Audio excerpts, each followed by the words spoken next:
नमस्कार. छत्रपती शिवाजी महाराज की जय, छत्रपती संभाजी महाराज की जय. हे फक्त आता बोलण्यापुरतं राहिलेलं आहे. आज ही गोष्ट आपल्या पेणमध्ये घडते, आपल्या रायगडमध्ये घडते, याची मला तर लाज वाटते स्वतःला, तुम्हाला वाटत नसेल किंवा व्हिडिओ बघणाऱ्या समोरच्याला वाटत नसेल.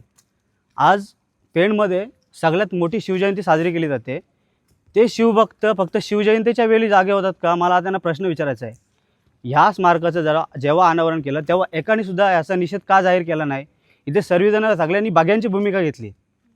इथून जेव्हा लहान लहान मुलं त्यांच्या आईवडिलांच्या सोबत शाळेत जातात तेव्हा त्यांनी काय बघून सांगितलं असतं की हे कोण आहेत म्हणून? हे दाखवा तुम्ही, येणाऱ्या पिढीला तुम्हाला हे दाखवणार का तुम्ही?